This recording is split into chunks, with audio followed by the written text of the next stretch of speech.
สบายดีป่ะลุงดูลุงสบายดีพี่น้องมื้อนี้เป็นวันศุกร์พี่น้องแต่ว่าบ่ได้ไปโรงเรียนเพราะว่า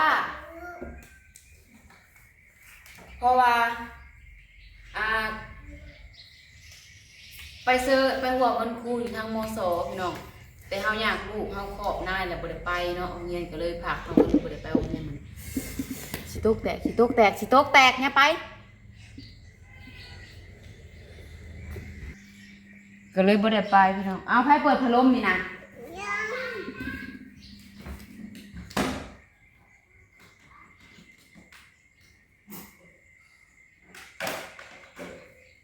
ไผเหี่ยวนะ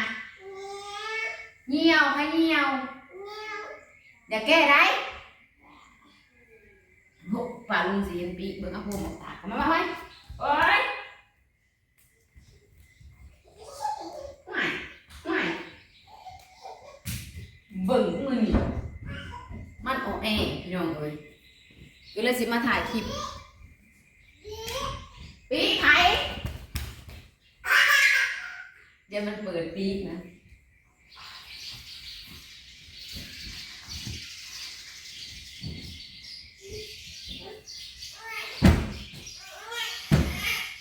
เฮ็ดหยังกันแนวนะ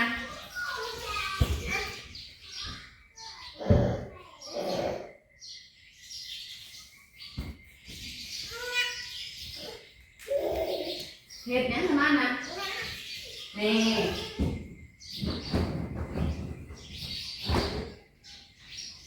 เบิ่งสิเอาไปตากเบิ่ง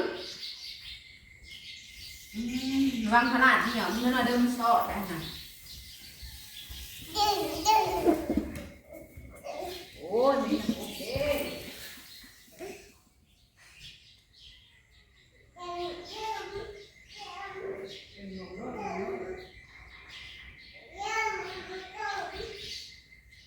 มันดื้อพี่น้องเอ้ยลูกนะชอบ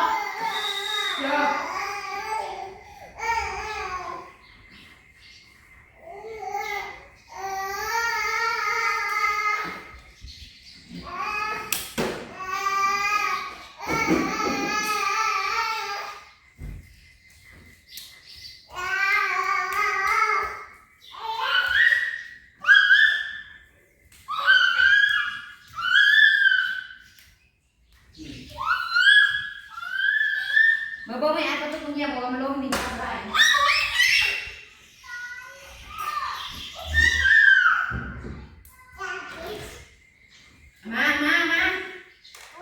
เอามาเบิ้งสองมือพี่น้องไปลงคลิปนะสิว่าได้สามเบิ้งน้ำโขกนี่เบิ้งดูนี่แมงไม้นะแต่ละมือนั่นพี่น้องแมงไม้นะปัดอยู่คู่มือแป้นอยู่คู่มือตอนแรกน่ะจะตื่นเช้ามาได้คือแมงไม้ลงมา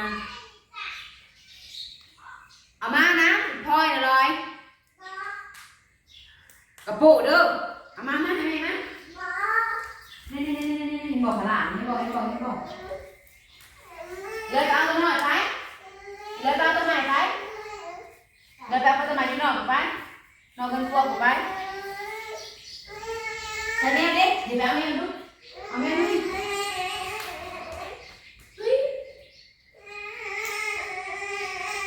เรียกกระโปงนะยานมานะเบิ้งไม่สิปัดเลยนะเชื่อไม่สิทูดิเบิ้งไม่สิปัดดิทูเลยเบิ้งน้ำไหนนะเนี่ยมันจะโสเพราะมันไหน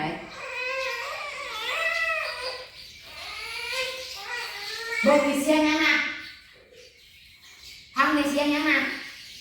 ดีเกียร์จะนะเบิ้งตัดนี่อะไรผูกหมูกันพอยได้หมูเบิ้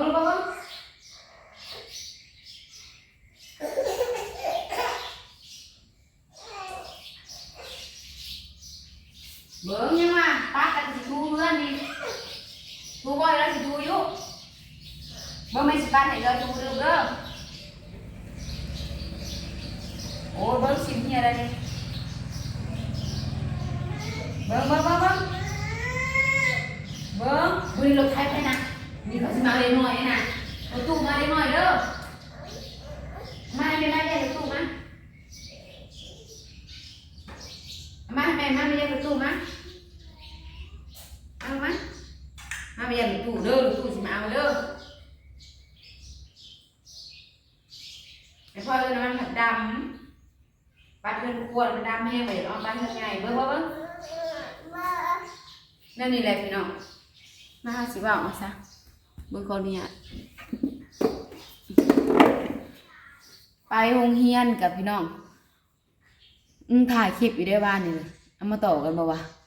เบิ่งบรรยากาศในโรงเรียนนั่นหนึ่งเนาะพี่น้องเสียมาต่อใส่จักนาทีมันโรงเรียนเด็กน้อยพี่น้องมันบ่ได้ค่อยสิมีเวลาถ่ายคลิปดอกคันเฮาอยู่คันสมมุติว่าเฮาอยู่โรงเรียนผู้ใหญ่น่ะเด้อเฮาไปสอนเป็นชั่วโมงเนาะสมมุติว่าตอนเช้ามันมี4ชั่วโมงเฮาก็มื้อตอนเช้านี่เฮาไปชั่วโมง1 2 3 4เฮาว่างสมมุติว่า3 4เฮาว่างนี่เฮาไปกินเฟอเฮาก็ถ่ายคลิปก็ได้คลิปได้ลงพี่น้องแต่อันนี้เด็กน้อยนะเฮาขึ้นเต็มเลยแบบแล้วก็ป้าเด็กน้อยบ่ได้เลยนะพี่น้องแบบว่าแนวนี้มันก็เลยแบบให้เฮาแบบบ่มีเวลาปานใดถึงสิเลิกไว้อยู่ประมาณ11 โมงเฮาก็ได้เลิกแล้วเพราะเด็กน้อยสอนเฮิงบ่ได้พี่น้องเขาหิวข้าวปกติเนี่ย11 โมงครึ่งน่ะเลิกแต่เฮาสอนเต็มชั่วโมงบ่ได้เด็กน้อยเขาหิวข้าวเขาเมื่อยเนื่องจากว่าเขาไปแล้วเขาหลินนะเขาหลินแล้วเขาเมื่อยเขาหิวข้าวบัดนี้เลิกมาไวแล้วเฮาก็บ่ได้มีหยังเฮ็ดได้บัดนี้พี่น้องเฮาก็ต้องมาเอาลูกก็บ่มีกิจกรรมในเฮ็ดก็เลยเป็นอันแบบว่าขมั่งบ่เบิดเลยพี่น้องเฮาก็เลยแบบว่าทางคลิปเฮานี่ก็ถอยลงหลายพี่น้องทางการลงคลิปของเฮาก็คือว้าวเหมือนแล้วพี่น้องน่าสิฮู้น่าสิเข้าใจดีเนาะจังได๋ก็ฝากเบิ่งฝากชมฝากเป็นกำลังใจเด้อพี่น้องเด้อขอบคุณทุกคนหลายๆชมคลิปแต่ตัวจบแล้วก็บ่ขำโฆษณาพี่น้องถ้าหากว่าบ่มีคลิปลงก็พยายามชมคลิปเก่าถ่าเฮาแน่พี่น้องแต่นั้นก็อย่าไปอย่าทิ้งมันเด้อพี่น้องเด้อมันไปแหละมันบ่ให้เฮาเฮ็ดไปเต้นไปแม่ป้าเอาไปเต้นไปนี่คันเฮานั่งอยู่ละล่ะมันบ่เป็นหยังคันเฮานั่งอยู่ล่ะมันก็ไปพอไปไหวมันก็ไปเต้นลิ้นคันเฮาจับไปพอมาเฮ็ดมันก็บ่ให้เฮาเฮ็ดเสียได้ซะไม่ขอเด้อไม่ขอมาไม่ขอมาลูกมาปีจักเดือนว่ะปี9 เดือนแม่บ่รอดปี9 เดือนหรือ10 เดือนวันที่18 เดือน 12ปี10 เดือน10 เดือนกำลังย่างเข้าเดือนที่10แล้วก็เดือน11 เดือน12ปีวันที่18 เดือน10ก็เต็ม10 เดือน9 เดือนปลาย9เข้าเดือนที่10แล้วก็2 ปีแล้วบัดนี้พี่น้องใกล้โซน2 ปีแล้วบัด2 ปีแล้วก็ถ้า2 ปีปลาย3 ปีเฮาเข้าโรงเรียนปีหน้าสิดีขึ้นพี่น้องน่าสิดีขึ้นเพราะว่านางใหญ่ขึ้นไปเรื่อยๆมาลงมาไม่ขอมาไม่ขอเด้อนางสิสูงพี่น้องจะท่านสิถ่ายคลิปแบบบ่มีสาระหลายจ้ะอีต้นผู้เบิ่งพี่น้องจะสิเฮ็ดอันใดเนาะมาให้มะก็คือนั่นนี่แหละก็จำเป็นอีกนี้ได้นี่นะมันบ่มีคลิปลง2 มื้อเลยก็จำเป็นต้องได้ถ่ายพี่น้องยับหน่อยถอยลงพี่น้องเอ้ยรายได้รายจ่ายเพิ่มขึ้นรายจ่ายเพิ่มขึ้นรายได้ลดลงพี่น้องจักเสียจังใดอุกอั่งคือกันออ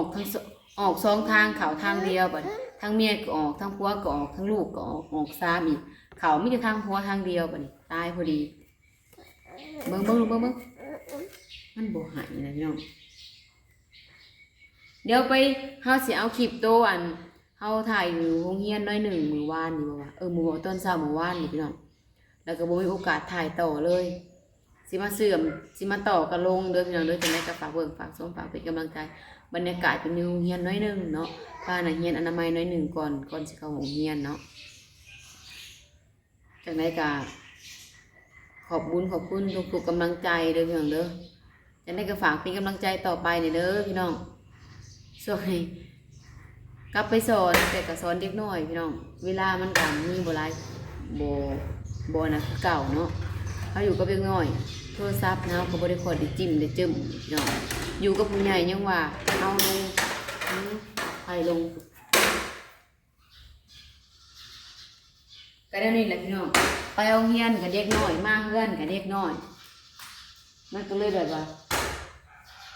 เฮ็ดหยังก็บ่ค่อยอันนั้นปานใดพี่น้องแต่เฮาก็บ่ป้าดอกเฮาก็พยายามไปเรื่อยๆนี่แหละเนาะมาลูกมาแม่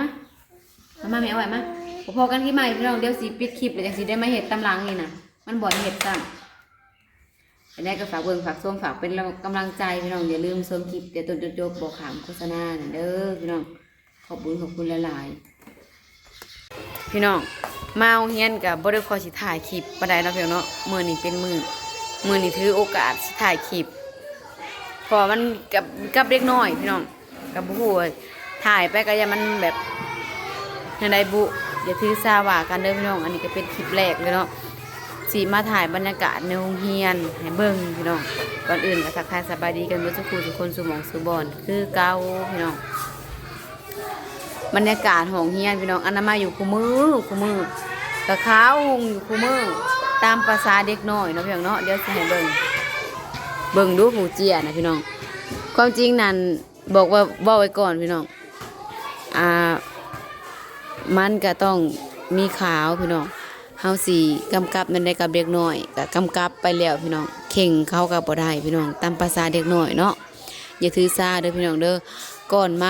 เรียนทุกมื้อแล้วก็อนามัยทุกมื้อแล้วก็เด็กน้อยมันหลายคนพี่น้องเฮาสิเข่งกับพระเจ้าหลายก็บ่ได้เดี๋ยวพ่อแม่ผู้ปกครองเขาเจ้าก็สิว่าเฮาอีกเนาะมีแต่คอยเป็นคอยไปพี่น้องอนามัยลูกอนามัยแม่ครูบอกว่าได้กินและต้องใส่ขยะจีกเจี้ยก็ต้องมาใส่ขยะบ่ต้องถิ่มใส่พื้นมันขาวลูก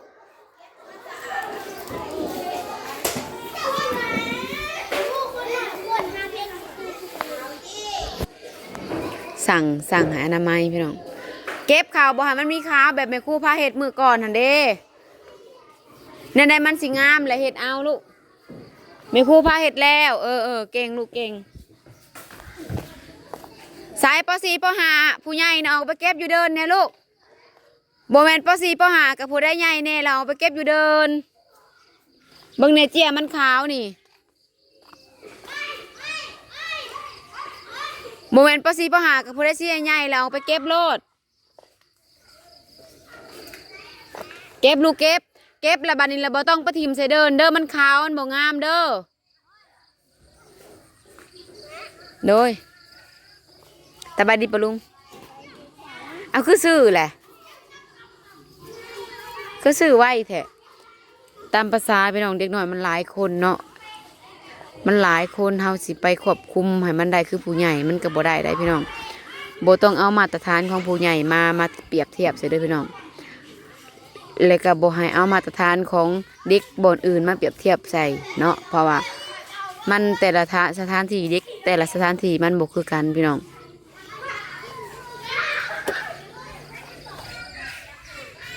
มีแต่เฮากับ